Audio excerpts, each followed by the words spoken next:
Bonjour à tous, je suis très heureux de vous retrouver aujourd'hui dans cette nouvelle vidéo. Vous l'aurez sans aucun doute vu au travers du titre. Aujourd'hui nous allons parler de la crise, des événements actuels, des événements à venir. Et je vais vous fournir 7 conseils qui me paraissent indispensables, que j'applique au quotidien pour apprendre à gérer cette crise au mieux, en tirer parti et avancer de la meilleure façon possible. Allez, sans plus attendre, on passe au conseil numéro 1. Le premier conseil, ça va être de réussir à s'ancrer dans le présent, que ce soit pour diminuer son niveau de stress en jouant notamment sur la régulation de son cortisol et de diminuer son anxiété. Aujourd'hui, pendant le confinement, on voit beaucoup trop de gens qui vont compter le nombre de jours qui restent avant le déconfinement, qui vont compter le nombre de jours avant de pouvoir reprendre leur activité, etc. Et au final, c'est se rattacher à quelque chose dont on n'a pas d'emprise dessus, en fait, on n'a pas de contrôle, c'est pas vous qui allez décider de cela. Et finalement, ça va créer beaucoup de frustration. Le premier générateur d'anxiété, c'est l'incertitude. Donc pour pallier à cela, il va falloir arriver à s'ancrer dans le présent. Une des techniques les plus intéressantes et qui a d'autres bienfaits évidemment, qui va prendre 5 minutes au réveil, 5 minutes au coucher, 10 minutes, peu importe, c'est la méditation. Donc si ça vous intéresse, que je réalise une séance de méditation guidée dans une prochaine vidéo, je vous laisse me mettre un commentaire en dessous de la vidéo et puis j'adapterai le contenu en fonction de vos envies. Conseil numéro 2 maintenant, donc soyez l'acteur de vos représentations. Quelle représentation voulez-vous avoir des événements? Vous n'avez pas de contrôle sur l'avenir, sur l'avenir des événements, sur l'avancée du virus, etc. Par contre, vous pouvez avoir du contrôle sur vos représentations de l'événement. Ça ne veut pas dire qu'il faut nier la réalité ni la gravité des choses. Pour autant, il va falloir arriver à voir le positif dans cette situation. Vous pouvez lister toutes les choses déjà pour lesquelles vous avez de la gratitude, je sais pas, votre famille, vos enfants, le fait d'avoir un toit, de pouvoir prendre une douche chaude tous les soirs, peu importe. Il y a une phrase que j'aime beaucoup de Gandhi que je vous affiche à l'écran, c'est « Soyez le changement que vous voulez voir dans le monde ». Et cette phrase, elle me fait penser que si un individu se place dans un stress important, une anxiété importante, se place dans une crise interne, si vous ramenez ça maintenant à toute une population qui va se placer dans une position de crise interne, comment voulez-vous qu'on avance, comment voulez-vous qu'on sorte le plus rapidement de cette position de crise? Ça va être très compliqué. Donc vraiment, essayez de travailler sur vos représentations des événements. Je vais vous apporter des conseils par la suite où ça vous donnera aussi des petites pistes de travail. Et autre chose très importante qu'on peut placer sur ces représentations, ne regardez pas les informations en boucle toute la journée. Ça va être beaucoup de drama, ça va pas vous apporter grand chose. Ça, je ne veux pas dire qu'il faut pas les regarder, mais soyez vigilants à pas être obsédé par ça, à pas être obsédé par l'information, car ça va vous faire perdre davantage de temps et ça va augmenter votre niveau de stress. Donc vraiment, soyez vigilants vis-à-vis de ça. Conseil numéro 3, développez des stratégies. Qu'est-ce que vous voulez, qu'est-ce que vous pouvez mettre en place pour améliorer votre vie et potentiellement celle des autres. En ce moment, on peut voir de nombreux commerçants et de producteurs locaux mettre en place des systèmes de drive.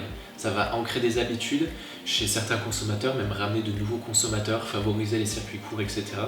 Mais surtout, à moyen et long terme, ça va permettre à ces chefs d'entreprise, à ces producteurs, de développer des nouvelles stratégies de vente et ainsi de pallier plus facilement aux problématiques de crise. Donc je pense qu'il y a aussi du bon, certes beaucoup d'entreprises qui vont périr, mais ça va aussi développer la créativité chez beaucoup de chefs d'entreprise et chez beaucoup d'entrepreneurs. Je m'adresse à vous, aux entrepreneurs, futurs chefs d'entreprise, peu importe, quand on veut vendre un bien matériel ou un service, le plus important ça va être de répondre, d'apporter des solutions en fait aux gens tout simplement.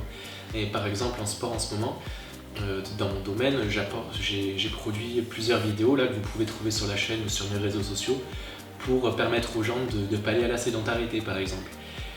Et quand vous créez une entreprise, pour ceux qui sont en train de réfléchir à ça ou de repenser un petit peu leur business, etc., il faut prendre le temps de se poser, d'analyser l'environnement autour de vous poser les bonnes questions, de voir de quoi ont besoin les gens et d'y apporter des solutions. Vous pouvez bien sûr prendre en compte le modèle que je vous affiche à l'écran, le modèle KDF. C'est un modèle qui se prend en général plus en management ou pour des prises de parole, etc.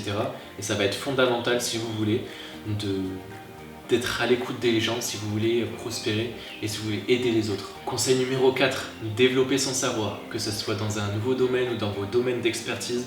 Le confinement va se révéler être une vraie opportunité pour augmenter sa valeur, apprendre à se réadapter à de nouvelles choses et apprendre à se démarquer. On voit énormément de personnes qui vont passer leur journée à regarder des séries, à faire des choses qui n'ont pas vraiment d'intérêt ou à procrastiner sur les choses essentielles. Donc profitez de cette période pour vous démarquer, augmenter votre valeur, lire, vous former.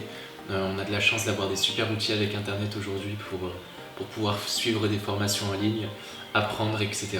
Conseil numéro 5 est sans doute mon préféré, celui que j'applique le plus, et même en dehors des situations de crise, c'est mettez de l'ordre dans vos journées, structurez chacune de vos journées.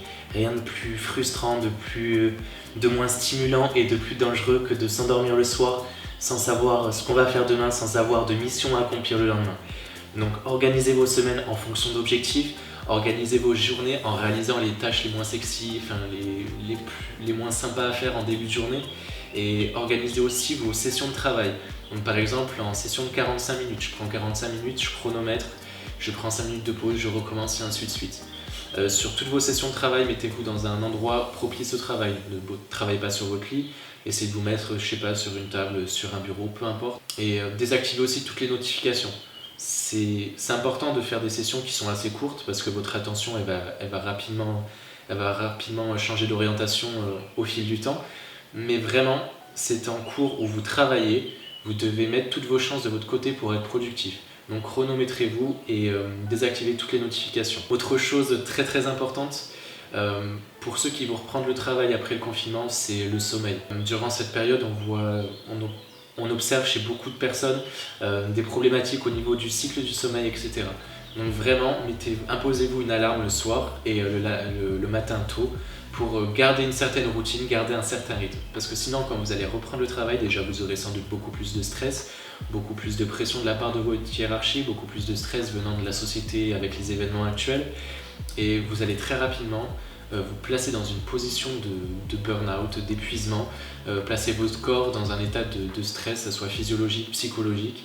Et au final, ça va être très très dur de reprendre une vie normale. Et avec tous ces facteurs un petit peu négatifs liés à un mauvais sommeil, vous risquez aussi de développer ou renforcer des pathologies en diminuant aussi votre système immunitaire.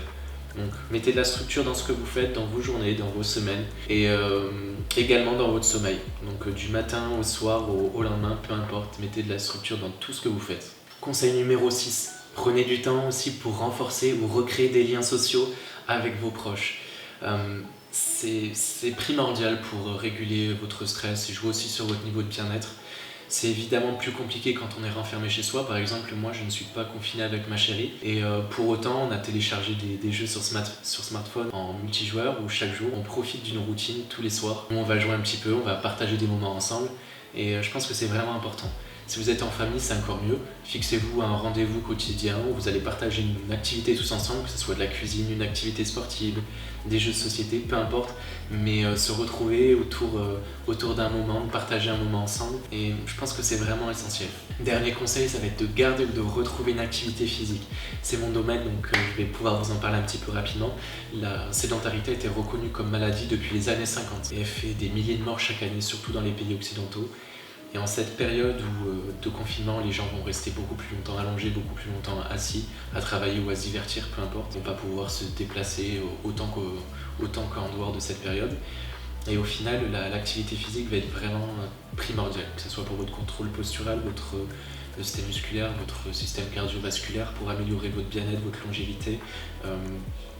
Renforcer aussi votre système immunitaire, etc. Imposez-vous une heure, trois quarts d'heure, une heure de sport tous les jours, ou je sais pas, même si c'est 4 fois par semaine, ça sera déjà très bien. Portez aussi votre attention, comme on peut pas s'entraîner en salle de sport, ou pas s'entraîner si vous faites du vélo, etc.